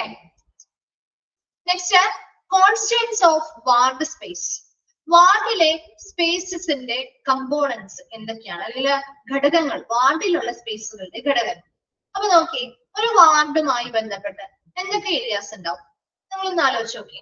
പേഷ്യൻസിന്റെ സ്പേസ് ഉണ്ട് ഇല്ലേ? പേഷ്യൻസ് കിടക്കുന്ന ബെഡുകൾ ഉൾപ്പെടുത്തിയിട്ടുള്ള ഒരു സ്പേസ് ഉണ്ടായിരിക്കും, ഉണ്ടല്ലോ. ഒരു വാർഡ് എന്ന റേഞ്ചിൽ കണ്ടു. ഓക്കെ, അതുപോലെ ഒരു നഴ്സിംഗ് സ്പേസ് ഉണ്ട് ഇല്ലേ? ആ വാർഡിലേക്ക് കയറുന്നതിന് മുൻപ് തന്നെ നഴ്സിംഗ് സ്പേസ് ഇല്ലേ? ഒരു കോറിഡോർ ഉണ്ടായിരിക്കും, ഒരു ഇടനാഴി അല്ലെങ്കിൽ ഒരു നടപ്പാത അല്ലെങ്കിൽ ഒരു വഴി ഉണ്ടായിരിക്കും ആ വാർഡിലേക്ക് പ്രവേശിക്കാനായിട്ട്. ഇത് മൂന്നും അല്ലേ പ്രധാനമായിട്ടും ഒരു വാർഡിന്റെ സ്പേസ് എന്ന് പറഞ്ഞാൽ അതിൽ വരുന്ന ഘടകങ്ങള് അല്ലെ? പേഷ്യൻസിന്റെ സ്പേസ് ഉണ്ടാവും, നഴ്സിംഗ് സ്പേസ് ഉണ്ടാവും, അതുപോലെ കോറിഡോർ അല്ലെങ്കിൽ നമ്മുടെ ഇടനാഴി അല്ലെങ്കിൽ ആ ഒരു നടപ്പാത. ദെൻ അടുത്തത് ടൈപ്സ് ഓഫ് വാർഡാണ്. വാർഡ് പ്രധാനമായിട്ടും രണ്ട് ടൈപ്പ് ആണുള്ളത്, ജനറൽ വാർഡും സ്പെഷ്യലൈസ്ഡ് വാർഡും. അതിന് അല്ലെ നിങ്ങൾ കണ്ടിട്ടുണ്ടാവുമല്ലോ, ജനറൽ വാർഡുകളും ഉണ്ട്, സ്പെഷ്യലൈസ്ഡ് വാർഡുകളും ഉണ്ട് അല്ലെ ഹോസ്പിറ്റലിൽ. അപ്പൊ അതില് സ്പെഷ്യലൈസ്ഡ് വാർഡുകൾക്ക് എക്സാമ്പിൾ നമുക്ക് പഠിക്കാൻ തന്നിട്ടുണ്ട്. അപ്പൊ നമ്മുടെ ഈ ടെക്സ്റ്റിൽ പറഞ്ഞിരിക്കുന്ന പ്രകാരമുള്ള കാര്യങ്ങൾ മാത്രം ഇപ്പൊ ജസ്റ്റ് മിസ് പറഞ്ഞു തന്നില്ല. ഇപ്പൊ ചിലതിന്റെ എക്സ്പാൻഡഡ് ഫോം നമുക്ക് തന്നിട്ടുണ്ടാവില്ല. അപ്പൊ മിസ് ക്ലാസ്സിൽ ടീച്ചേഴ്സ് അത് എക്സ്പ്ലെയിൻ ചെയ്ത് നോട്ട് ചെയ്യാൻ പറഞ്ഞു തരുന്നുണ്ടെങ്കിൽ അത് നോട്ട് ചെയ്യുക, അത് പഠിക്കാം. അല്ലാതെ പുറമേ നിന്ന് നമ്മുടെ ഈ ഒരു ടെക്സ്റ്റിനുള്ളിൽ നിന്നുള്ള കാര്യങ്ങളിൽ നിന്ന് മാത്രമേ നിങ്ങൾക്ക് ക്വസ്റ്റ്യൻസ് വരുള്ളൂ കേട്ടോ. പുറമേ നിന്നുള്ള കാര്യങ്ങളിൽ നിന്ന് ക്വസ്റ്റ്യൻസ് വരില്ല. അപ്പൊ അതുകൊണ്ട് തന്നെ ഇതിൽ പറയുന്ന കാര്യങ്ങളാണ് നിങ്ങൾ വ്യക്തമായിട്ട് പഠിച്ചു വെക്കേണ്ടത്. അപ്പൊ അതില് ചില ക്വസ്റ്റ്യൻസ് വരുന്ന ഏരിയാസ് ഈ പറഞ്ഞ പോലെ എക്സ്പാൻഡഡ് ഫോമോ കാര്യങ്ങളോ ഒക്കെ വരികയാണെങ്കിൽ അത് ഓൾറെഡി ടീച്ചേഴ്സ് നിങ്ങളുടെ അതാത് ക്ലാസ്സുകൾ എടുക്കുന്ന സമയത്ത് നോട്ട് ചെയ്താൽ പറയാറുണ്ട്. അത് നോട്ട് ചെയ്ത് വെക്കാം, ഇതിന്റെ കൂടെ പഠിക്കുമ്പോൾ അതുകൂടി പഠിച്ചിടുന്നു കേട്ടോ. അങ്ങനെ ഒരു ഓർഡറിൽ നിങ്ങളൊരു ഓർഡറിലേക്ക് എത്തി അതിനനുസരിച്ച് ഒന്ന് ഫോളോ ചെയ്യണം കേട്ടോ. ഓക്കെ, അപ്പൊ നോക്കിയേ, ടൈപ്സ് ഓഫ് വാർഡ് രണ്ടായിട്ട് ക്ലാസിഫൈ ചെയ്യുന്ന വാർഡിനെ ജനറൽ വാർഡ്, സ്പെഷ്യലൈസ്ഡ് വാർഡ്. അതിൽ നമുക്ക് സ്പെഷ്യലൈസ്ഡ് വാർഡിന് എക്സാമ്പിളുകൾ കുറച്ച് പഠിക്കാനുണ്ട്. ഏതായിരിക്കും? ഫസ്റ്റ് വൺ ആണ് ഗൈനക്കോളജി, അതുപോലെ മെറ്റേണിറ്റി വാർഡ്. എന്തായിരിക്കും ഗൈനക്കോളജി എന്ന് പറയുമ്പോൾ? എന്തുവാ ഗൈനക്കോളജിയുമായി ബന്ധപ്പെട്ട വാർഡ് എന്ന് പറയുമ്പോൾ എന്തായിരിക്കും? പ്രഗ്നന്റ് ആയിട്ടുള്ള ലേഡീസിന് വേണ്ടിയിട്ട്, അതുപോലെ അതെ മെറ്റേണിറ്റി വാർഡ് എന്ന് പറയുമ്പോൾ പ്രസവാനന്തരം അല്ലെ, ഡെലിവറീസോ കാര്യങ്ങളോ ഒക്കെ കഴിഞ്ഞിട്ടുള്ള പേഷ്യൻസിന് താമസിക്കാനും അവർക്ക് സ്റ്റേ ചെയ്യാനും ട്രീറ്റ്മെന്റുകൾ എടുക്കാനും വേണ്ടിയിട്ട് അവർക്ക് നല്ല കെയർ കൊടുക്കാനും വേണ്ടിയിട്ട് ഉള്ള വാർഡാണ് ഗൈനക്കോളജി, മെറ്റേണിറ്റി വാർഡുകൾ എന്ന് പറയുന്നത്. അടുത്തത് ഓങ്കോളജി. ഓങ്കോളജി ആവുമ്പോ എന്താ ഓങ്കോളജി? നമ്മൾ നേരത്തെ പറഞ്ഞിരുന്നു ഓങ്കോ എന്ന വേർഡ് എന്തുവാണ്? വെരി ഗുഡ്, ക്യാൻസറുമായി ബന്ധപ്പെട്ട് അല്ലെ. അപ്പൊ ക്യാൻസർ റിലേറ്റഡ് ആയിട്ടുള്ള പേഷ്യൻസിന് മെഡിസിൻസ് കൊടുക്കാൻ, അല്ലെങ്കിൽ അവർക്ക് സർജറീസ് കഴിഞ്ഞിട്ടുണ്ടെങ്കിൽ അതുമായി ബന്ധപ്പെട്ട ശസ്ത്രക്രിയകൾ നടത്തിയിട്ടുണ്ടെങ്കിൽ അതുമായി ബന്ധപ്പെട്ട പേഷ്യൻസിനൊക്കെ ട്രീറ്റ്മെന്റും കെയറും കൊടുക്കുന്നതിന് വേണ്ടിയിട്ടാണ് ഓങ്കോളജി വാർഡുകൾ ഉള്ളത്. അടുത്തത് നെഫ്രോളജി വാർഡ്. എന്തായിരിക്കും? നെഫ്രോളജി ഓഫ് ഡയാലിസിസ് എന്ന് ഓൾറെഡി കൊടുത്തിട്ടുണ്ട്. അതെ, കിഡ്നി പ്രോബ്ലംസ് ഉള്ളവര് അല്ലെങ്കിൽ ഡയാലിസിസ് ചെയ്യുന്ന പേഷ്യൻസ് മുതലായവർക്ക് ട്രീറ്റ്മെന്റും കെയറും കൊടുക്കുന്നതിന് വേണ്ടിയിട്ടുള്ള സ്പെഷ്യലൈസ്ഡ് വാർഡാണ് നെഫ്രോളജി വാർഡ് എന്ന് പറയുന്നത്. അതിന് കോമയുണ്ട്. അടുത്തത് നെക്സ്റ്റ് സെക്ഷൻ ആണ് കാർഡിയോളജി ആൻഡ് CTVS. എന്താണ് CTVS? അറിയോ? അതൊന്ന് എഴുതി വെച്ചോട്ടോ, ചോദിക്കാറുണ്ടേ. കാർഡിയോളജി അറിയാലോ, കാർഡിയോളജി ഡിപ്പാർട്ട്മെന്റ് അറിയാലോ. എന്തുമായി ബന്ധപ്പെട്ട ഹൃദയവുമായി ബന്ധപ്പെട്ട് അല്ലെ, ഹാർട്ടുമായി ബന്ധപ്പെട്ട്. ഇനി CTBS-ന്റെ ഒന്ന് എക്സ്പാൻഡ് ഫോം നിങ്ങളൊന്ന് എഴുതി വെച്ചോട്ടോ. Cardio thoracic, cardio thoracic and vascular surgery. Cardio thoracic and vascular surgery. Cardio thoracic and vascular surgery. Idiyo. Cardio thoracic and vascular surgery. Idiyo. Text ഇല്ലാത്തവരൊക്കെ നോട്ട് ചെയ്യണം കേട്ടോ. Cardio thoracic and vascular surgery. കഴിഞ്ഞോ? അപ്പൊ cardiology ഹാർട്ടുമായി ബന്ധപ്പെട്ടും അതോടൊപ്പം തന്നെ CTBS എന്ന് പറയുമ്പോൾ അവിടെ ഹാർട്ട് മാത്രമല്ല നമ്മുടെ thoracic ക്യാവിറ്റിയിൽ ഉൾപ്പെടുന്ന ഓർഗൻസുമായി ബന്ധപ്പെട്ട ശസ്ത്രക്രിയകൾ നടത്തിയിട്ടുണ്ടെങ്കിൽ, അല്ലെങ്കിൽ നമ്മുടെ ഹാർട്ട് റിലേറ്റഡ് ആയിട്ടുള്ള വാസ്കുലാർ എന്ന് പറഞ്ഞ ബ്ലഡ് വെസൽസ്, അതുമായി ബന്ധപ്പെട്ട ബ്ലഡ് വെസൽസുമായി ബന്ധപ്പെട്ട എന്തെങ്കിലും ശസ്ത്രക്രിയകൾ നടത്തിയിട്ടുണ്ടെങ്കിൽ അത്തരം കാര്യങ്ങൾ, അത്തരം പേഷ്യൻസിനെ ട്രീറ്റ്മെന്റും കെയറും ഒക്കെ കൊടുക്കുന്നതിന് വേണ്ടിയിട്ട് അക്കോമഡേറ്റ് ചെയ്യുന്ന ഏരിയാസ് ആണ് ഈ കാർഡിയോളജി അല്ലെങ്കിൽ CTBS-മായി ബന്ധപ്പെട്ട വാർഡുകൾ എന്ന് പറയുന്നത്. അടുത്തത് ന്യൂറോളജി. ന്യൂറോളജി എന്താ? നെർവസ് സിസ്റ്റവുമായി ബന്ധപ്പെട്ട് അല്ലെ, നമ്മുടെ brain, nervous system, spinal cord മുതലായവയുമായി ബന്ധപ്പെട്ടതാണ് ന്യൂറോളജി. അപ്പൊ അവിടെയും ഇതുപോലെ മെഡിസിൻസ് കൊടുക്കുന്ന, മെഡിസിൻസ് മാത്രം പ്രോബ്ലംസ് ഉള്ളവരാവാം, സർജറി കഴിഞ്ഞവരുണ്ടാവാം. അത്തരത്തിലുള്ള പേഷ്യൻസിനെയാണ് നമ്മൾ ന്യൂറോളജി വാർഡുകളിൽ പ്രവേശിപ്പിക്കുക. ഒഫ്താൽമോളജി കുറച്ച് എല്ലാം ആയി അല്ലെ, കണ്ണുമായി ബന്ധപ്പെട്ട പ്രശ്നങ്ങള് മെഡിസിൻസിന് വേണ്ടിയിട്ടാവാം, സർജറിയുമായി ശേഷമാവാം. അത്തരത്തിലുള്ള പേഷ്യൻസിനെ കൈകാര്യം ചെയ്യുന്ന ട്രീറ്റ്മെന്റുകളും കെയറും കൊടുക്കുന്നതാണ് ഒഫ്താൽമോളജി. അപ്പൊ ഇത് വളരെ കുറഞ്ഞ എക്സാമ്പിളുകൾ എഴുതാം, അല്ലാതെ ഒരുപാടുണ്ട് കേട്ടോ. നിങ്ങൾ ജസ്റ്റ് ഇത്ര മാത്രം പഠിച്ചാൽ മതി. സ്പെഷ്യലൈസ്ഡ് വാർഡിന്റെ എക്സാമ്പിൾ നമുക്ക് തന്നിരിക്കുന്നത് ഇത്രയേ ഉള്ളൂ. അപ്പൊ അത്രയും മാത്രം പഠിച്ചു വെച്ചാൽ മതി. അല്ലാത്തതും ഇഷ്ടം പോലെ വേറെ ഉണ്ട് കേട്ടോ. ഇത് മാത്രമാണ് എന്ന് വിചാരിക്കേണ്ട, ഇതല്ലാതെ ഉണ്ട്. പക്ഷെ നമുക്ക് ഇത്ര വളരെ കുറച്ച് എക്സാമ്പിളെ പഠിക്കാൻ തന്നിട്ടുള്ളൂ. അത് വ്യക്തമായിട്ട് പഠിച്ചു വെക്കാം. ഓക്കെ ആണോ ഇവിടെ വരെ? ക്ലിയർ ആണോ? മിസ് ഇത്രേ എടുക്കുന്നുള്ളൂ കേട്ടോ. മെയിൻ കമ്പോണൻസ് ഓഫ് വാർഡ് നമുക്ക് നെക്സ്റ്റ് ക്ലാസ്സിൽ എടുക്കാം. അപ്പൊ ഇവിടെ വരെയും ഒന്ന് വായിച്ച് മനസ്സിലാക്കിയിട്ട് വരാം. ഡൗട്ട്സോ കാര്യങ്ങളോ ഉണ്ടെങ്കിൽ നെക്സ്റ്റ് ക്ലാസ്സിൽ വരുമ്പോൾ ചോദിക്കാം കേട്ടോ. Okay, thank you.